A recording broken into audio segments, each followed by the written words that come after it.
जिन पलंगों पर पांडव लोग शयन करते थे उन पलंगों पर अपने पांचों बेटों को लिटाता और ये अश्वत्थामा शिविर के अंदर पहुंच गया।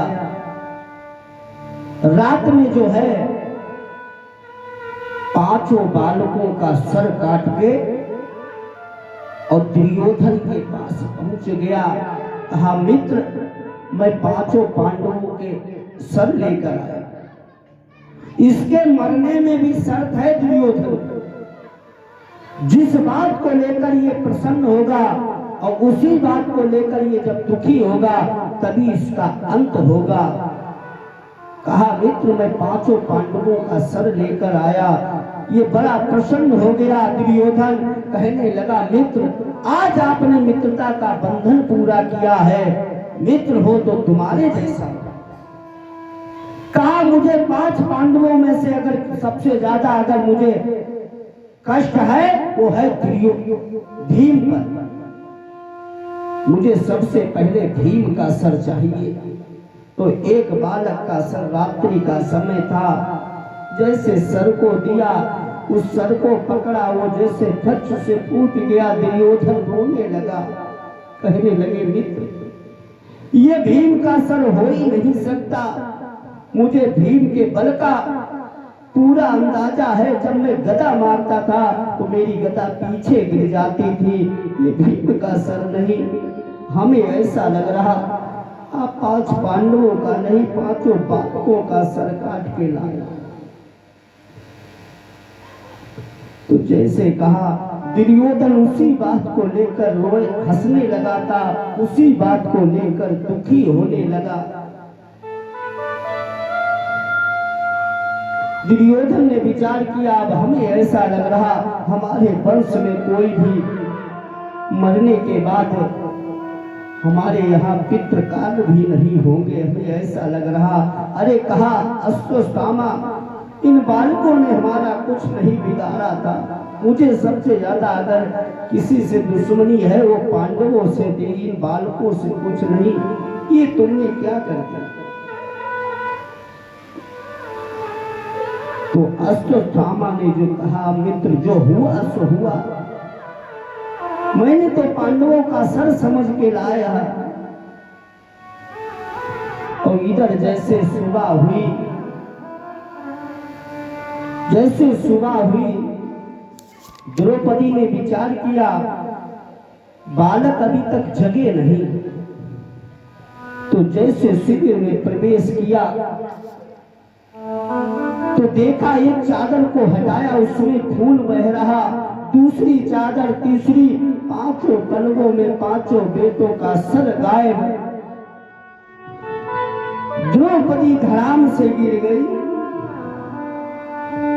डेरों से खून बह रहा था, हर अबला खड़ी रो रही थी। डेरों से खून बह रहा था, हर अबला खड़ी रो रही थी।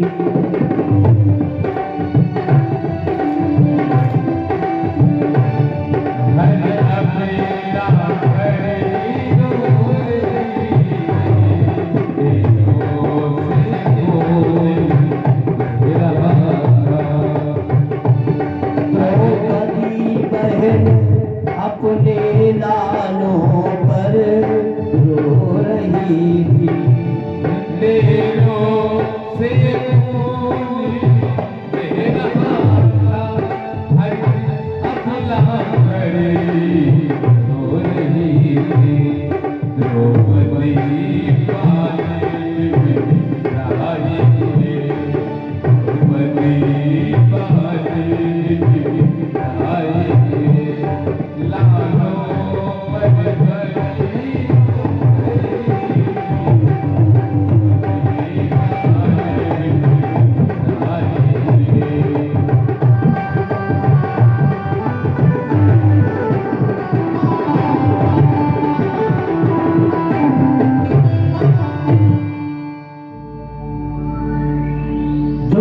जो है टेरों से खून बह रहा था। हर अबला खड़ी रो रही थी और द्रौपदी बहन अपने बालों को बिखेर कर रो रही थी। कहने लगी, बेटा, बेहोश पड़ी द्रौपदी। माता जैसा प्रेम करने वाला संसार में कोई दूसरा हो ही नहीं सकता। किसी ने पूछा भगवान से, आप अपने भक्त की कैसे रक्षा करते हो? करहु सदा तिनकी रखवाली, तिन बालक राखे महतारी।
तो भगवान कहते हैं, माता जैसा प्रेम करने वाला संसार में कोई दूसरा हो ही नहीं सकता।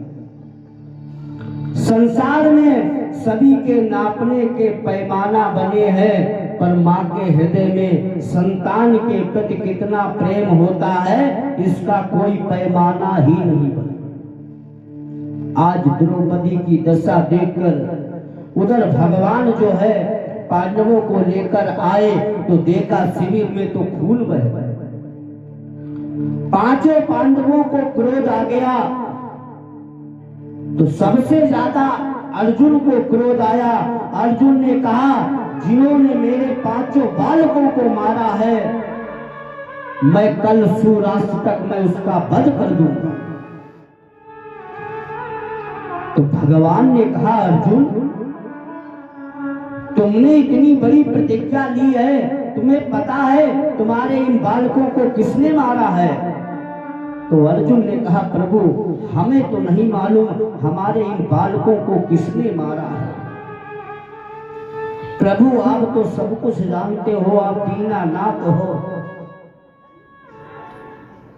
तो भगवान ने कहा, तुम्हारे इन बालकों को अस्वस्थामा। तो भगवान ने जो है कहा अर्जुन से, अर्जुन ने जो है अस्वस्थामा के ऊपर बाणों की बौछार कर दी और अस्वस्थामा को रथ के पीछे बांधकर द्रौपदी के सम्मुख खड़ा कर दिया। कहा, ऐसा है, ये तुम्हारा हमारे बालकों का हत्यारा तुम्हारे सामने खड़ा है, जो तुम्हें सजा देना है इसे दो। तो जैसे अर्जुन ने कहा तो द्रौपदी ने क्या कहा? द्रौपदी ने कहा, जिस सभा में हमारे भैया कृष्ण खड़े हैं वहां पर मुझे सजा देने का कोई अधिकार नहीं। मेरे जो भैया कहेंगे, भगवान कहेंगे, वही होगा। कितना सुंदर परिचय द्रौपदी ने दिया। आजकल की अगर बात होती तो माता पहले कहती लाओ बरसा से हम काटे से। पर यहाँ पर द्रौपदी ने जो है भगवान के पाले में गेंद डाल दी, तो भगवान भी बड़े चिंता में पड़ गए, अब हमें क्या करना है। विचार किया ये ब्राह्मण है, ब्रह्मबंतुर हंतव्य आदताई बदारणा, ये गुरु का पुत्र है और ये ब्राह्मण है, ब्राह्मण को मारना ठीक नहीं है और आदताई को छोड़ना भी ठीक नहीं। ये हमारे गुरु पुत्र है, ब्राह्मण है, तो क्या करे। तो कहा अर्जुन ऐसा करो, इसकी जो है चोटी काट लो, इसकी चोटी काट लो, इसकी मणि को खींच लो, इसे निस्तेज कर दो, समाज से इसका बहिष्कार कर दो, ये खुद ही मर जाएगा। जीवन में अगर सबसे ज्यादा कष्ट है, समाज अगर आपका बहिष्कार कर दे, सबसे ज्यादा वही करे। अश्वत्थामा का जो है चोटी को काट दिया, कहा ये ब्राह्मणों की धरोहर है, इसे काट दो, और धक्का मार के निकाल दिया कि ये आदताई है, इसे छोड़ना भी ठीक नहीं। तो ये अश्वत्थामा को इतना क्रोध आया, इसने जो है ब्रह्मास्त्र छोड़ दिया, और जैसे ब्रह्मास्त्र को छोड़ा अर्जुन भयभीत होने लगे, अर्जुन के प्राण संकट में होने लगे। अर्जुन ने भगवान को कैसे पुकारा, कृष्ण कृष्ण महाभाव भक्तानां भयंकरा, हे बड़ी बड़ी भुजाओं वाले कृष्ण, कृष्ण कृष्ण महाभाव, बड़ी बड़ी भुजाओं वाले कृष्ण, हमारी रक्षा करो, नहीं ये अश्वत्थामा के द्वारा छोड़ा ब्रह्मास्त्र मुझे मार देगा, आप हमारी रक्षा करो। तो भगवान ने जो है अश्वत्थामा के ब्रह्मास्त्र से अर्जुन की रक्षा की। पर अश्वत्थामा जो है, जो आदताई होता है, उसे कितना भी छोड़ो फिर भी वो कुछ ना कुछ करता रहेगा। विचार किया अब पांडव वंश ही यहां से समाप्त कर दें, पांडव वंश ही यहां से समाप्त कर दे। विचार किया अभिमन्यु की पत्नी उत्तरा के गर्भ में अभिमन्यु का बालक पल रहा है, अब ऐसा करे ये पांडव वंश ही यहां से समाप्त कर दे। तो उधर ब्रह्मास्त्र छोड़ दिया, जब इधर से रक्षा हुई तो उधर से छोड़ दिया, और जैसे अश्वत्थामा ने ब्रह्मास्त्र छोड़ा, उत्तरा का गर्भ जलने लगा, उत्तरा भयभीत हो गई, व्याकुल होने लगी, और भगवान को कैसे पुकार रही। अर्जुन ने कैसे भगवान को पुकारा कि हमारी रक्षा करो, आज उत्तरा भगवान को कैसे पुकार रही। व्यास जी ने लिखा,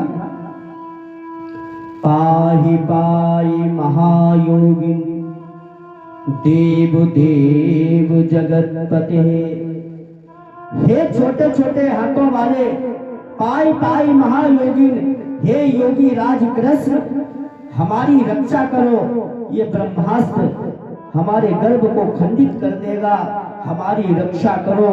पाई पाई महायोगिन देव देव जगतपति। तो भगवान ने उत्तरा की पुकार सुनकर जाकर उत्तरा के गर्भ में प्रविष्ट हुए और जाकर उस बालक की रक्षा की। उत्तरा के बालक की रक्षा की। मैया कुंती ने जो है कृष्ण की प्रार्थना की, हे गोविंद, आज आपने हमारे वंश की रक्षा की। कृष्णाय वासुदेवाय हरे परमात्मने हरति क्लेश नाशाय गोविंदाय नमो नमः। कृष्णाय वासुदेवाय देवकी नंदनाय च नंदगोपकुमाराय गोविंदाय नमो नमः। हे केशव, हे वासुदेव, हे देवकी नंदन, आपने मेरे वंश की रक्षा की। इस प्रकार मैया ने प्रार्थना। धीरे धीरे जो है पांडवों को जो है विजय प्राप्त हुई। महाराज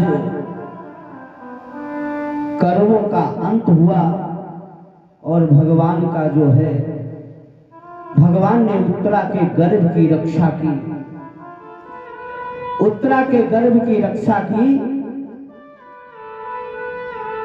समय आने पर उत्तरा के गर्भ से बालक का जन्म हुआ, जिसका नाम परीक्षित रखा गया। बोलिए परीक्षित महाराज की जय। जन्म से ही इनका नाम परीक्षित है। क्यों है परीक्षित? क्योंकि जो पराई रक्षा से रक्षित है वही परीक्षित है। और हम आप सभी लोग पराई रक्षा से रक्षित हैं। हम आप सभी लोग परीक्षित हैं, क्योंकि वो अश्वत्थामा द्वारा ब्रह्मास्त्र अग्नि थी और उस अग्नि से भगवान ने रक्षा की। तो मां के उदर में जठराग्नि होती है, हम आप सभी के अंदर जठराग्नि होती है, जो भोजन को पचाती है। तो क्या हमें नहीं पचा सकती है?